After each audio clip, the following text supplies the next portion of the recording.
Ako ay naghihintay na ma-dry ang aking buhok. Gagawa muna ako ng aking muffins. Banana muffins. Ayan. Sarap nito, guys. May naluto na ako ng 3 piraso. Ito siya, oh. Sarap. Ayan. Siguro mga... Ilan kayo magagawa ko nito?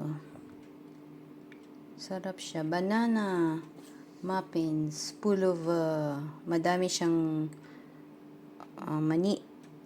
Loaded siya ng mani. Kaunti lang nilagay kong sugar kasi medyo tumataba na naman ako eh.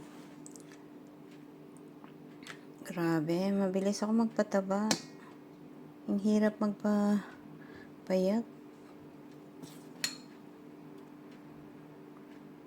Kain kasi ako ng kain. Ang daming pagkain eh.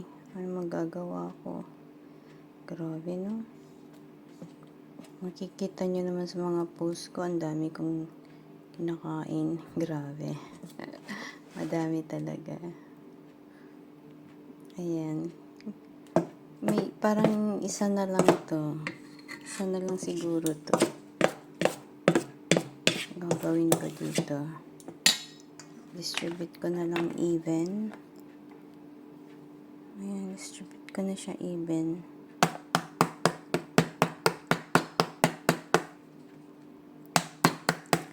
Ayan, dahil day off ko, kailangan kong may pagkain ako sa aking kwarto.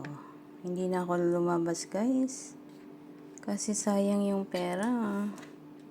Halos 300 shekel ang nagagastos kapag nalabas ako. Magkano na yun sa Pinas? 5,000. Kaya wag na lang, tigil na lang ako dito. Pwede naman tumigil dito eh.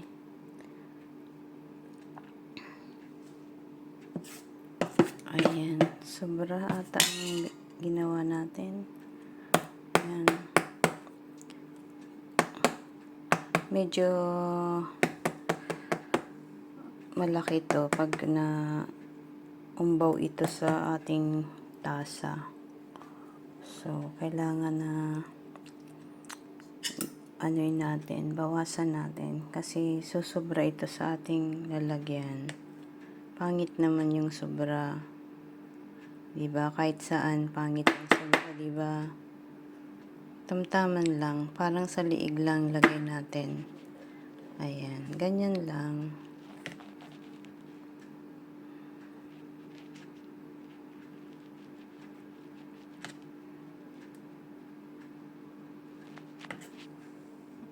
Ayan. Bawasan pa natin to. Ayan. Para may mamaya mayroon pa tayong kahit isa na lang na peraso o 2 peraso pa. Pwede na yan. Hindi ko na to gaanong nilagyan ng asukal. Talaga. So, budburan ko na to ng mani. Ayan. Ito yung mani ko. Nilagay ko. Budburan natin to ng mani. Yan lang yan. Hindi ko na pinakita kung paano ko ginawa yung kanyang dough. Alam niyo na yun. Kasimple lang naman ang banana, di ba? Banana cake.